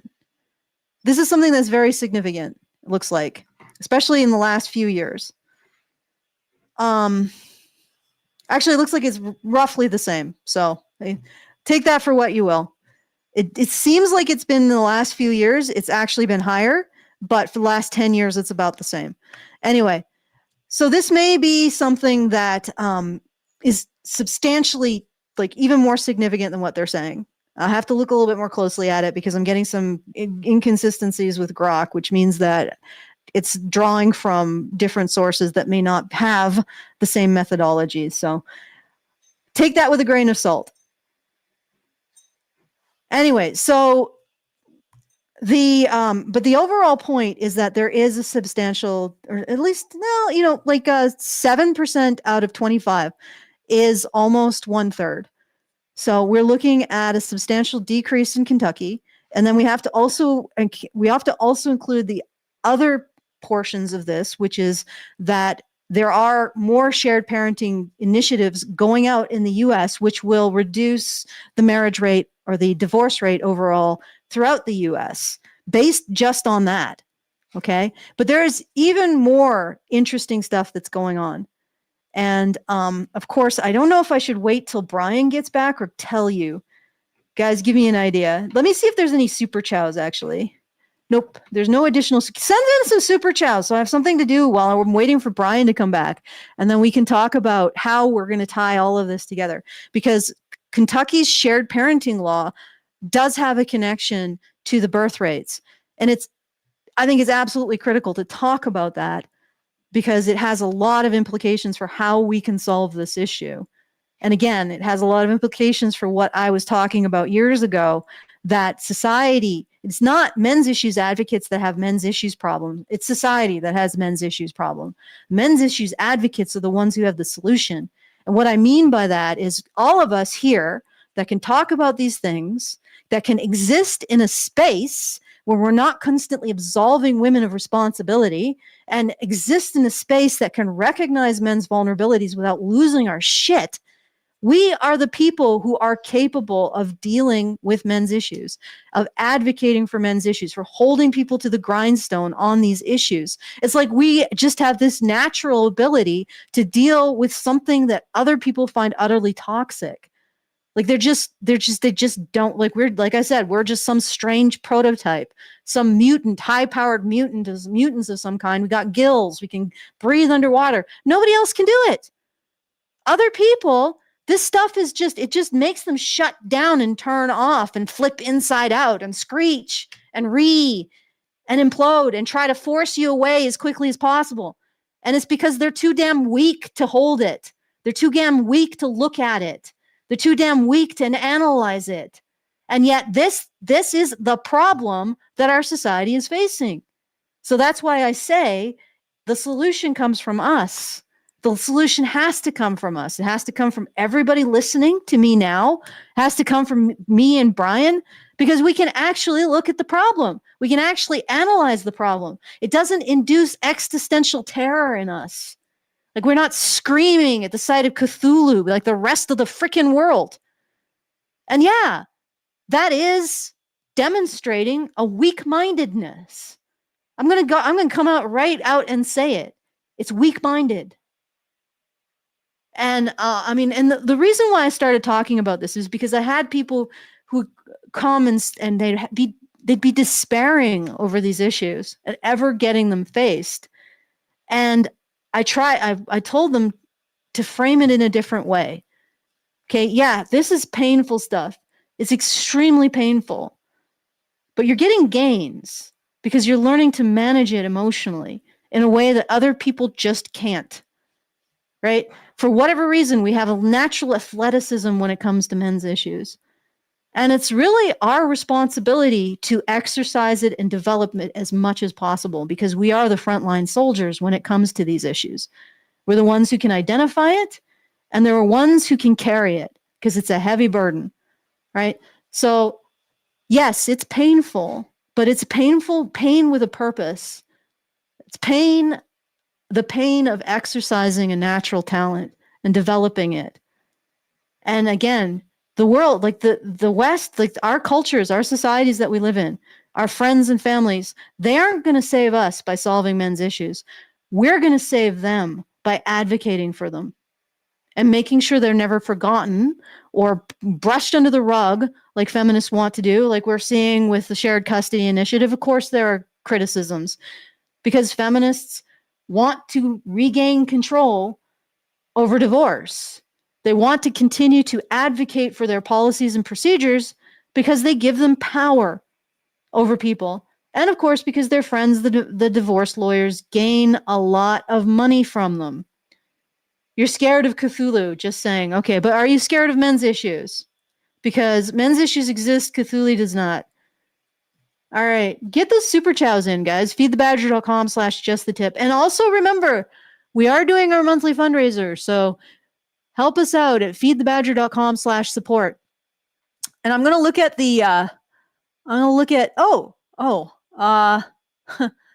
okay, we got a big support that I should probably thank. And I'll do that now. You'll just have to wait while I log into WordPress, which is always, it's always a bit of an adventure, WordPress. You never know what you're going to get. Okay, so let us see what we got here. And I do want to make sure to thank this dude because, as you will see, it is substantial. I wish I had access to like the things that Brian used to do with those little thank you. All right, so I'm going to just go with Jeff. I want to do a big thank you to Jeff for $1,000 put to the fundraiser at feedthebadger.com/support. Thank you. So we're funded. Big thanks to Jeff, guys. Put some thanks in the chat. Yeah, we're good. because we had $700 and now we're fully funded. So either it was my yapping that convinced Jeff, or he was always going to help us out. Either way, thank you, Jeff. Big thanks. Thank you for forwarding the cause of recognizing that society needs to actually deal with these issues. And again, guys, you're not the ones with the men's issues problems. Society is. You're the ones that are going to help them fix it, because you can actually deal with the sight of them without running and pissing your pants. Stubborn people, stubborn men, stubborn women. Pride yourselves on that. Give yourself a pat on the back for that. Let's see if Brian's back. No, he's still. This is like, I guess that he's getting a dining room set, so that's going to take a while, I'm guessing, because dining room set have multiple things in them. So I could just imagine Brian arranging everything in his dining room. So we may have to chatter for a little bit. So I'll look at the chat with you guys, see what you're saying. Any super chows? And Jeff, if you want to say anything, just tag me, and you don't have to put it through for that. You just give me a tag and I'll. All right, so let's see what you guys are saying. Take that with a grok of sand. Yeah, I always take grok with a grok of sand, because grok sometimes gets into some interesting conundrums. Not so much anymore, because they did an upgrade onto grok, which makes it rely more on empirically sound data. So it went from spouting off all kinds of crap from feminist sources to actually citing EvoPsych sources, which I've had this discussion with an individual who's currently pursuing a PhD in criminal science. EvoPsych is the competitor for the definition of the relationship between men and women relative to feminism. And when I say EvoPsych, it's actually the academic arm. So it is pretty rigorous. It's got empirical merit. Feminism has none. All feminism has right now is what Perplexity AI terms authority, because it has multiple citations, and the people who are creating these papers are considered authorities in the subject area. So the subject area is the relationship between men and women. Feminists came in and colonized that, and academia were like, oh, yeah, sure, go ahead. Well, do whatever you want with that. And feminists were like, yes, thank you. We will use the perception of the relationship between men and women to pursue our own ends, and those ends will be political control and money. And we don't give a crap about what anybody else. Not only do we not give a crap about men, we also don't give a crap about women. We will pursue the interests of feminism, the interests of our ideology. It's sort of like, Islamists pursue the interests of their version of Islam. Same difference. So they just redefined the relationship between sexes to just basically be whatever feminism needed it to be at the time to do what feminism wanted. And they said this, and academia was like, sure, yeah, knock yourselves out. That can't possibly go wrong for us or for all of human society. No, that sounds awesome. Let's do that. Yeah, we're not going to say no. We're not even going to give you any oversight. You can create as much empirically, and you can create as much false and misleading bullshit as you want, and we will sign off on it. We'll let you continue to grow like a cancer. Have at. And also, politicians love feminism. Divorce lawyers and politicians love feminism, because feminism makes them feel like they're doing anything aside from stealing from real people. Oof. Was that okay? All right, I'm back. So we can go till about 3 if you want. I don't want to go till 3. Okay. Oh, wait, no. 3 is in 23 minutes. I thought you meant 3 my time. No. Until hours. Yeah, like we can go until the top of the hour if you want, because the guy showed up a little bit earlier than I thought, but he was willing to help me carry the table inside, so it made it easier.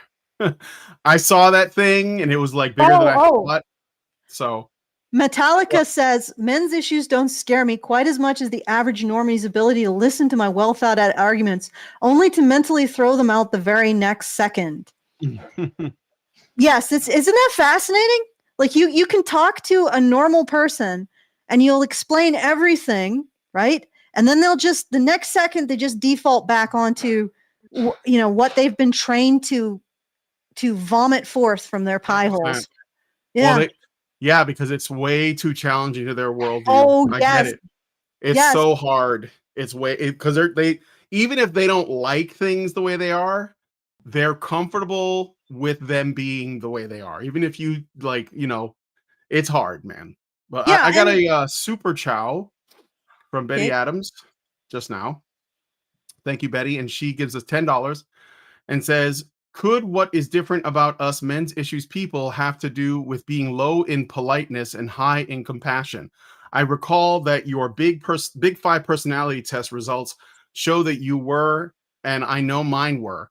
If there is a massive cultural pressure to extend more compassion to women than men, then being low in politeness might allow us to ignore that to some degree.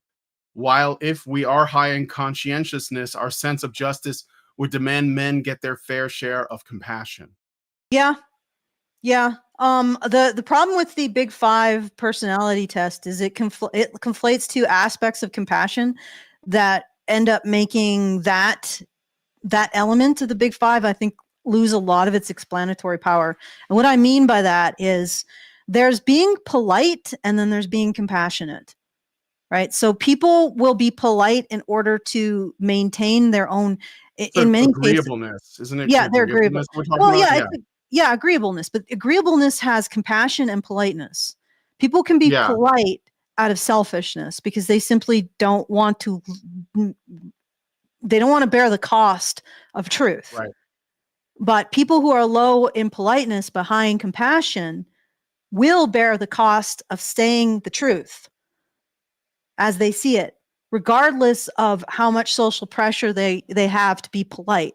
And the problem is that the Big Five conflates those two things, and it's capturing completely different things. It's actually also capturing things completely, like mentally. People who are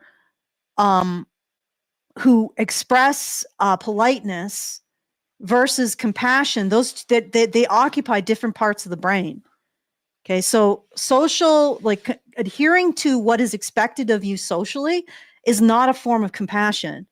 It's a form of conformity that is intended to get what you want out of other people, right? I mean, in a certain degree, politeness can be considered compassionate if it's a situation where you are foregoing your own interests in order to benefit another person, but that's not always the case. So the social conformity doesn't necessarily have anything to do with actually compassion. So I would say the Big Five agreeableness is not a really good metric of anything. The section on agreeableness. But yeah, so I scored low in politeness, I think surprising no one, and high in compassion. So if I feel like there is a lie that is inhibiting a person from a benefit that they would get if they don't believe the lie, I'm very likely to point out what the truth is, even if they hate me for it. And I mean, that even goes beyond compassion to the fact that I really, really detest people lying to themselves or people lying to others. I really detest lies. Now, some of that, like, I really had a problem with white lies. You know, as I get older, I think I've gotten a little bit more okay with them because I've realized that when people engage in white lies, it is a form of compassion. They're trying to make you feel better. It's just that I'd rather the truth, even if it pisses me off, and I really can't stand the feeling of being handled. Like often people will use a white lie or they'll use like politeness, a polite thing in order to soften the blow. And to my autistic brain, that feels manipulative. But, like I said, I've tried to not follow the autism as much as I get older. But anyway, that's me. And yes, I think it is true. I think people here probably are low on politeness, high on compassion, or at the very least high on wanting there to be consistency and principles and truth. which you can want even without necessarily being high on compassion. Right. So I think, yeah, I mean, honestly, we're the stubborn ones. We're the ones who refuse to step away. Like everybody here who's continued to listen to us day after day after day, you guys are the ones who grind. And I mean, I know a lot of times we get pushed back because we don't have like 1 million subscribers on our channel.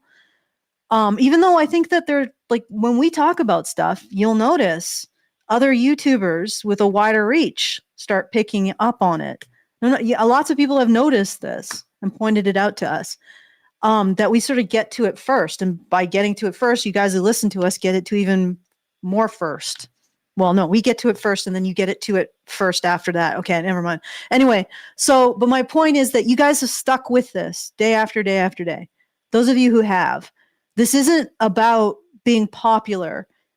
It's about grinding and getting gains when it comes to advocating for men's issues, becoming stronger and more capable of finding and deploying the arguments that shut feminists down. And that's what we need to do now, is we need to shut them down, because the world is healing. Even if it's a small, like if it's a little small thing, Kentucky shared parenting, the world is healing. And feminists take offense at that, because apparently they want to destroy everything and themselves. Well, I mean, they don't have any foresight. Okay, so let's finish this off. You want to finish this off? Actually, I don't know if you heard. Jeff, who is somebody that I don't know. Just let me double check. Gave us $1,000. So Jeff, wow. awesome. Whoa, Jeff. I wish I had like a sound effect. I still don't have that. Yeah, set I up. was talking about that too. Like it. Yeah, I'm I sorry. wish I had don't a sound. have that yet. I'm working on it. I'm working on it. Yeah. I'm also need to work on I started something. to, but then like the soundboard that I was using, for some reason it's not liking any of my sounds. So I may have to start over with it, which kind of sucks. So yeah. But yeah. Okay. So thank you to Jeff. Big thanks to Jeff. And so I just wanted to tell you that, because that's pretty cool. And that means we're funded, because we only had $700 left. Awesome. Yep. Oh yeah, right. It looks like he's actually a supporter. So thank you. Although it's been a couple of years since he supported. Well, no, it's been 1 year. But no, that's great. Thank you for coming back, Jeff. It's nice to see you. Okay. Right. So we play more of this. Yep. Getting equal custody, which is huge for them. Ooh. Well, it shows how many women just view divorce as I don't have to do anything and I get, a check for the next 18 years. Right? No crap. One of the Yeah. I'm glad that he brought that up, because a lot of people would just say like something else. Like definitely that whole thing about like, women should be, I don't know, like that whole idea of pathologizing husbands against their wives so that you can like encourage divorce. That is definitely a myth that has to die. Well, yeah, the myth of the pathologized husband, not the myth that are doing this, because they are definitely no. The myth that they're perpetuating is what I mean. Yeah. Yeah, and it really, like, conservatives really need to close off that blind spot. Yeah. Stop. And another thing too is that, like, well, I mean, yeah, I think that women are using divorce to get paid, but I also think that women could be using it for revenge. They could be using it for for petty reasons. The fact that there is almost no risk and there's a lot of incentives to do it, and they get coerced into it by divorce lawyers, by peers, by the media.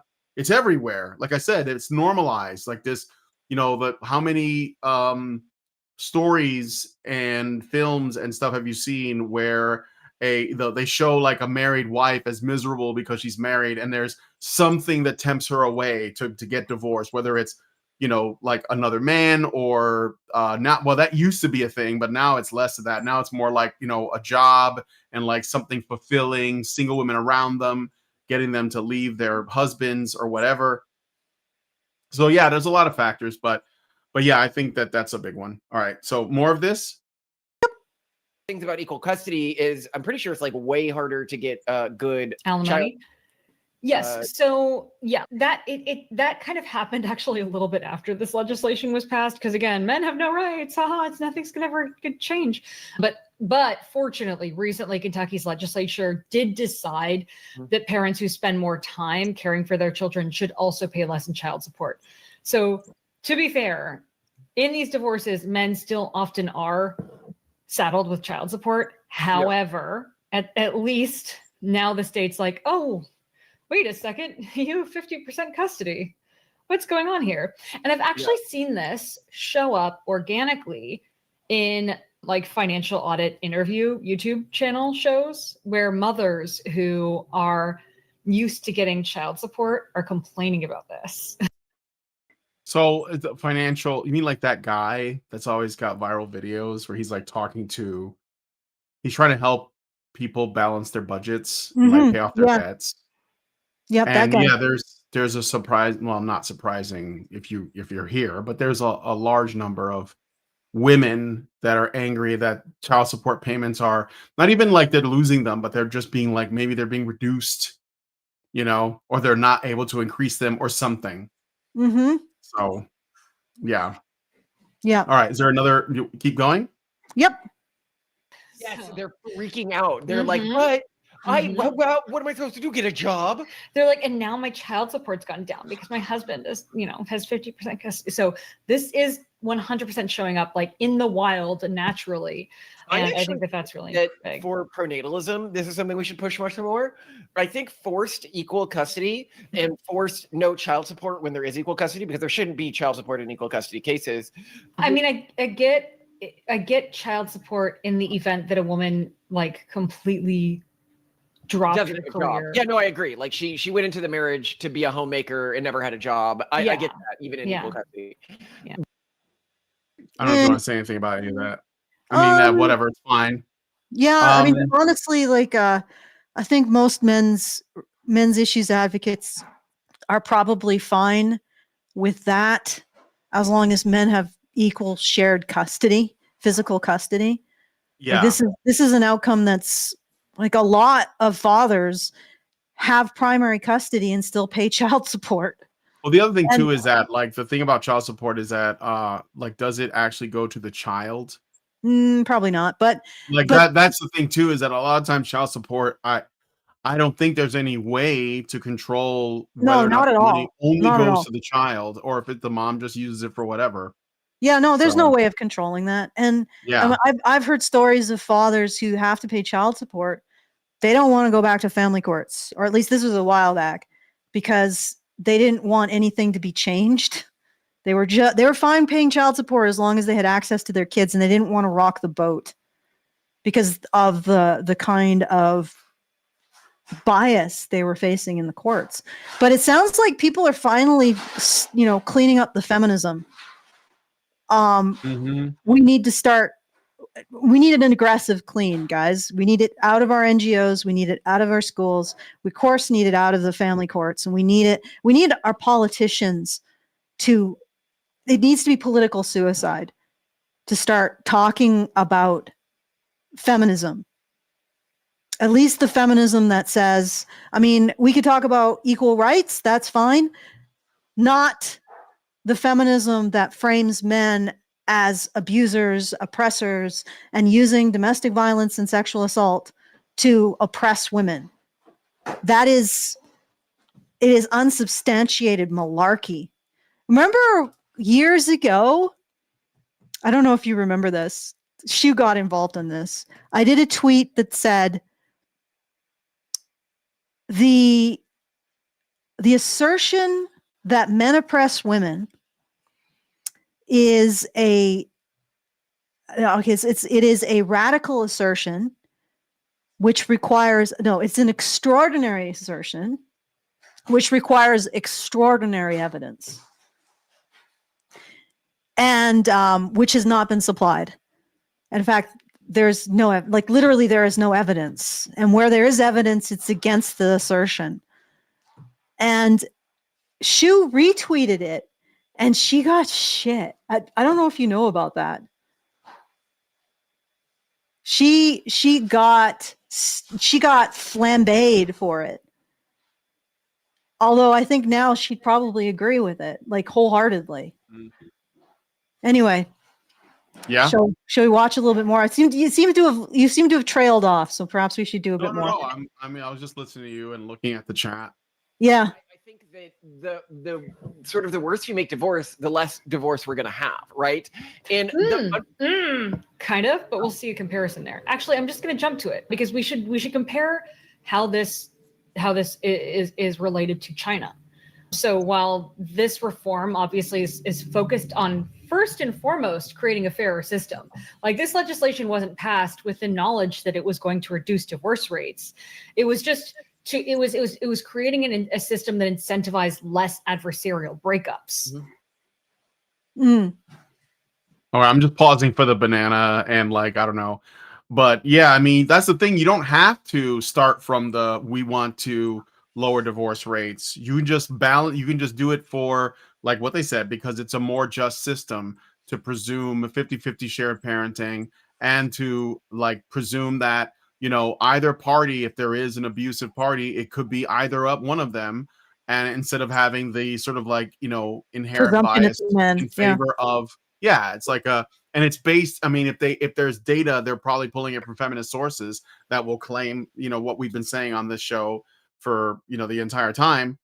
And it will just have the side effect. That's what the best outcome, honestly, because then you don't even really you don't have to necessarily be a pro-natalist person in the sense of policy, because you can't really put into policy mandated marriages. Mm-hmm. But if you make marriage not a disaster for men, then it will benefit them and children and women. At least in that way, if because the thing is right now, marriage and child support and alimony, they're all just kind of salad bar items that a woman could take if she wants to. And there's no commitment no matter what. She can just decide, you know what, I don't want to get married anymore. I think I'm just going to get a divorce and collect payments from this guy, just like they do with children. I don't want to be pregnant. I'm just going to get an abortion. I'm just going to take some aspirin or whatever. Whatever it is to kill my baby, right? And because there's no negative repercussions for that, women are going to do it. But if you do have these things in place, they're not even negative on women. They will just be a thing they have to take in consideration. So it's well, okay, marriage is going to involve, it's going to be a lot harder for me to get out of without losing something potentially. So now I got to be really thoughtful about whether or not I want to do it to begin with. And so the women who say, well, I'm going to get married anyway because I want kids, I want a family, and I want to be married to a man who I love, then they're going to do it regardless. And then the ones that think of it in a sort of a disposable, flighty way, well, they're not going to do it. And that's it's better that a woman who has no intention of committing to someone, it's better she never get married, is what I'm saying. So if she never does, then that's good for her. And it's good for him, because he doesn't, a man who's entering marriage probably doesn't have that same mindset of seeing it as disposable. So he's going to be destroyed by the divorce. And it's good for any children that might get involved. So I think this is just a win-win-win regardless. Oh, it's even more than that, because there's another entity that's winning we haven't even covered. By the way, I'm going to spurg out on you in terms of my designerly sense. When we are in that the vertical stream where you have the responding thing in the middle, your video is not going all the way to the edge. It's driving me nuts because I'm an autist, and I apologize. Okay. Yeah. Well, I don't know if I can change anything right now, but yeah, you just have to stretch it when it's, well, I mean, you can't do it until we are anyway, it doesn't matter. But I'm just pointing it out. Okay, let's finish this. So there's less money spent on lawyers, less fighting, less people just divorcing to try to get a bunch of stuff out of their partner. And in contrast, China's policies, which we did go over in an episode a while ago, focus more on slowing or preventing divorce by regulation and delay. Yeah, I remember. I thought it had a positive effect. Yep. Negative effect. So Wait. Well, I'm curious now. Let's see. Both have reduced divorce rates, but China's approach also appears to have discouraged both marriage and childbearing, which is an effect that is not seen. Why is it? I don't understand how this could affect marriage and childbearing, the Chinese policy. Well, that's interesting. It's different. Since 2021, China requires a mandatory 30-day cooling off period for couples seeking an uncontested, that is to say, mutual consent divorce. Yeah. And either party can withdraw during this time, which halts the process. And the cooling off period did lead to a drop in divorce, but honestly, it's lower. So their divorce rate fell from 3.4% in 2019 to around 1.8% in 2023. I think that's lower. But I think our legal change is much better. So, but then at the same time, marriage rates declined as well, and the birth rate continued dropping, which suggests that more people now are just avoiding marriage entirely. Yeah. Well, China's like, their system is a bit better, but maybe not as good as what they're constructing in Kentucky. And you know why? Like, you know what this is being constructed from, guys? It's being constructed from the men's issues, men's rights talking points. What's happening in Kentucky?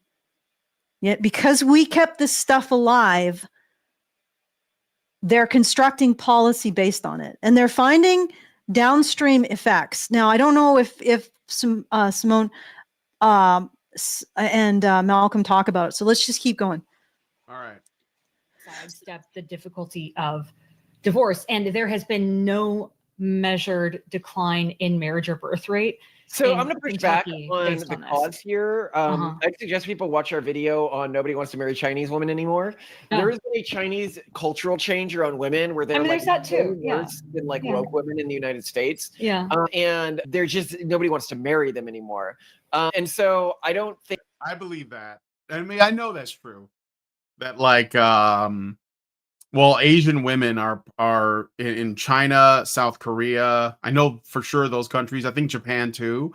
Their standards are crazy high. They're like super hypergamous, and the men are just don't find that they're worth it. So I think that Chinese birth rates in those Chinese birth rates are low. Not birth rates, marriage rates are low because the women are impossible. So, and that's great. Like worse than the woke women in America. So that they're super cooked. Because they're super hypergamous. What? Like Chinese women are insanely hypergamous. I think we're gonna need to get like ear pods for you, because you're not like maybe you're not hearing me completely. No, I heard you. It's just that I was talking when you were talking, so I couldn't hear you over myself. It's because I'm quiet and Canadian, and you're loud and Chicagoian. I'm loud and Puerto Rican. That we were loud. Yeah. Okay. So, all right. So let's. I think we were almost like I don't know if they actually cover the item that I found out. And what do you? Okay. Well, do you want to just tell me, because this is like a long video? Yeah. Let's. I'll just. You know what? I'll tell everyone. Okay. So I was having an argument. I know it's a shock, guys. I was having an argument with a feminist on Twitter, and we were discussing the association between divorce and actually, no, it wasn't divorce. It started off, we were talking about birth rates, and the feminist said, well, if we wanted to increase birth rates, men would do more chores around the house. And we got into an extended discussion, and I pointed out that men doing more chores is associated with divorce. And she kept bringing up, but women say that they're more satisfied in relationships where men do more chores. But and what was happening was Grok, and then later she moved to ChatGPT because Grok wasn't giving her the answer she wanted, was drawing from studies that asked women, do you feel it's more fair if your partner does more chores? And the women said yes. And they were extrapolating from women's feelings that this would result in fewer divorces. But when you actually looked at the empirical evidence, and this is, I went through this with ChatGPT. ChatGPT gave me a whole bunch of crap based on these feminist studies and women saying, oh, it's more fair. I feel like it's more fair. I feel like I'm less taken advantage of. I feel. And I said, stop. Give me the numbers. What is the behavior? What is the association with men taking on more chores and divorce, the behavior of ending a relationship? And ChatGPT is like, oh, yes, actually, looking at empirically sound findings and associations between behavior is what we should be doing. Oh, by the way, there is a strong association between men taking on equal chores and divorce. And the overall argument was whether or not chores increase the birth rate. So I said, okay, ChatGPT, discount Grok. That's what I'll call ChatGPT. How is that not just stupid? That bargain basement Grok. I'm sorry. Go ahead. Okay, ChatGPT is bargain basement Grok now, or sales bin Grok. It's dollar store Grok. Okay, dollar store Grok. What if you include the negative effect of divorce on the birth rate, does men increasing their chores result in a positive increase in the birth rate? No. It's a nut negative when you include the fact that leads to divorce more. So I pointed this out to the feminist, and she fawned off because it's like, no, you're wrong. You hate women. You hate women. You hate them. I'm like, okay, whatever. But she saw a TikTok video that made this claim, Allison. Oh, so yeah.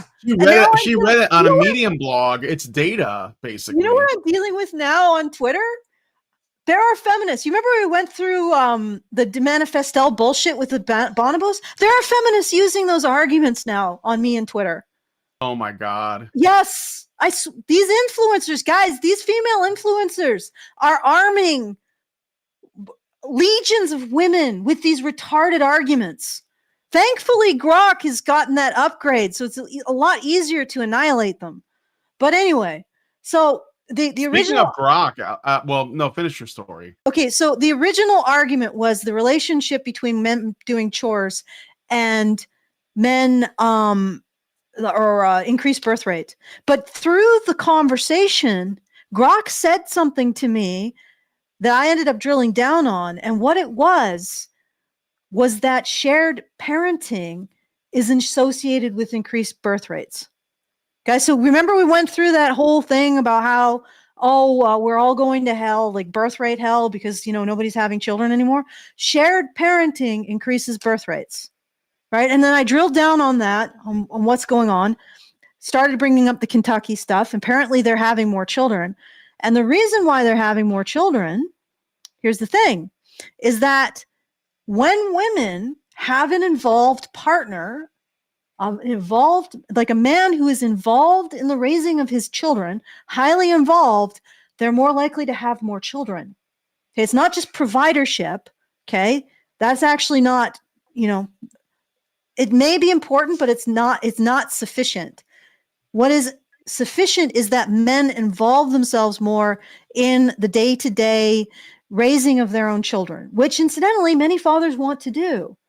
And what was preventing this involvement was the fact that men did not know if they were going to be able to have that relationship protected legally, right? So they created distance because they didn't know if they were going to lose their child in a divorce. But once that fear was taken away, they got more involved. The women saw the involvement of their partners increasing. Maybe they didn't see it consciously, but unconsciously. And they were more likely to say, yeah, I'll have a second child. Yeah, I'll have a third child. Yeah, I'll have a fourth child, because their partner was more involved. And he was more involved because he knew his kids weren't going to be taken away. And that increased the birth rate. So get this, guys, the things that we have been talking about for myself for like 20 years, me and Brian for 10, these things are fixing society's problems.